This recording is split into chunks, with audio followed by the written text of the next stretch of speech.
இப்படி என்டிஏ கூட்டணி மேடையில் ஆளாளுக்கு ஏகப்பட்ட விஷயத்த சொல்லிக்கிட்டே இருக்கிறாங்க. அதுலேயும் முக்கியமாக என்ன சொல்றாங்கன்னா, திமுக தொடர்பான ஏகப்பட்ட குற்றச்சாட்டுகளை வைக்கிறாங்க. அடுத்து பாமக தலைவர் அன்புமணி நினைவு சொல்லியிருக்கிறாரு பாருங்க. உண்மையிலே சமூக நீதி என்றால் நம்முடைய மாண்புமிகு பாரத பிரதமர் நரேந்திர மோடிஜி அவர்கள் தான்.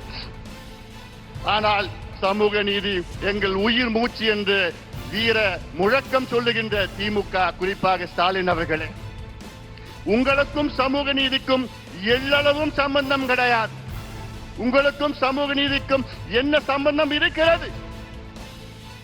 இன்னும் சொல்ல போனால், இந்தியாவிலே, சுதந்திர இந்தியாவிலே முதல் முறையாக ஒரு மாநிலத்தில் சாதிவாரி கணக்கெடுப்பு நடத்தி தரவுகளை வெளியிட்டு அதற்கு ஏற்ப சமூக திட்டங்களை வழங்கி இடஒதுக்கீடை உயர்த்தியது பிஜேபி ஆளுகின்ற மாநிலம் பீகார். நினைத்து பாருங்க. உண்மையிலே சுதந்திர இந்தியாவிலே முதலாக நடந்தது பீகார். ஆனால் சமூக நீதியின் பிறப்பிடம் தமிழ்நாட்டிலே அது நடைபெற்றிருக்க வேண்டும். கடந்த 5 ஆண்டு காலத்திலே ஸ்டாலின் அவர்கள் எத்தனை முறை நாங்கள்